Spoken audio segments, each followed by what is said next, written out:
IAS अधिकारी हैं। आपका ऐसा कहना था कि अभी हम शुरुआत कर रहे हैं सेवाओं की। महाराज जी आगे और क्या चीज़ों का ध्यान रखें ताकि भारत सरकार की अच्छे से सेवा कर सकें? हम तो प्राय दो बातें ही निकाल पाए हैं जो अपने धर्म से गिरा देती हैं, प्रलोभन या भय।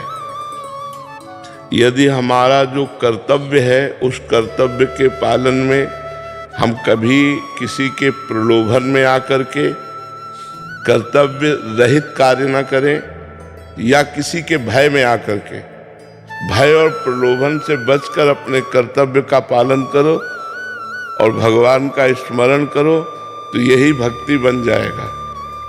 और अपने कर्तव्य का पालन, जैसे देखो अर्जुन जी के कर्तव्य का उस समय पालन करना युद्ध है, तो भगवान उनको पूरी गीता जी सुनाकर युद्ध में ही लगाया। तो भगवान का तात्पर्य है कि तुम्हें जो पद मिला है, जो कार्य मिला है, उसको सम्यक रूप से करो। भय या प्रलोभन में आकर उससे विरुद्ध आचरण ना होने पावे। जैसे प्रलोभन में हम किसी निर्दोष को दंड दे दिया और दोषी को मुक्त कर दिया किसी भी तरह से, तो अब वो हमारा धर्म रहित कार्य हो गया। कोई जाने ना जाने, भगवान तो जान रहे हैं ना, सर्वज्ञ भगवान है। तो आज जो इस बात को नहीं समझते हैं वो समझते हैं पद का प्रयोग है अधिक से अधिक अर्थ कमा लेना, अधिक से अधिक भोग सामग्री एकत्रित करना, वो चाहे धर्म से हो या अधर्म से हो।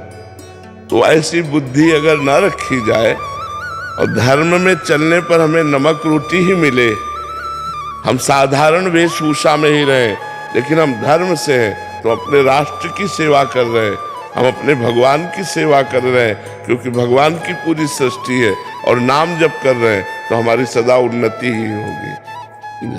हम तो यही प्रार्थना करेंगे आप सबसे कि जो भी कर्म करते हो उसमें पापाचरण ना होने पावे और वो कर्म कृष्णार्पणमस्तु करो और बीच बीच में राधा राधा जपते रहो।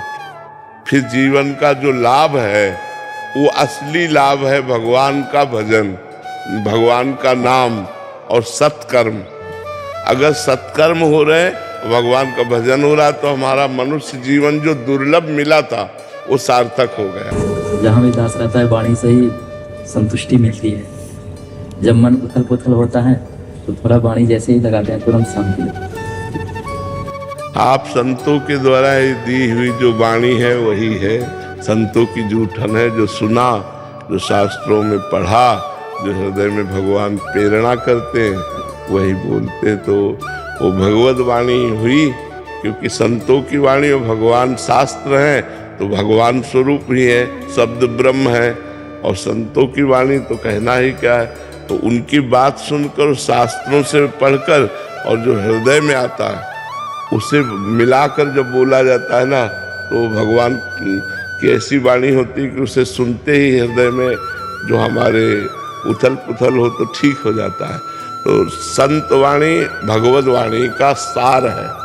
जैसे गीता जी ऐसे पढ़ो तो कम समझ में आएगी, पर किसी संत के मुख से सुनो तो विशेष समझ में आएगी। तो वो जो सार है संतों की वाणी, बस सुन करके उस पर चल दे, सोई बात बन जाए। श्रोता सोई परम सुजान, सुनत चित्त रति करे। सुनते ही उस बात को अपने चित्त पे उतार ले, तो फिर जो बड़ी बड़ी साधनाओं से लाभ नहीं मिलता वो सत्संग से लाभ मिल जाता है। क्योंकि सत्संग की समानता कोई करने वाला नहीं है। तात स्वर्ग अपवर्ग सुख, धरी तुला एक अंग, तूल न ताहि सकल मिली, जो सुख लव सत्संग। एक लव मात्र के सत्संग में, क्योंकि जो 10-50 वर्ष साधना करने पर बात अनुभव में आई वो संत जन 1 मिनट में दे देते हैं।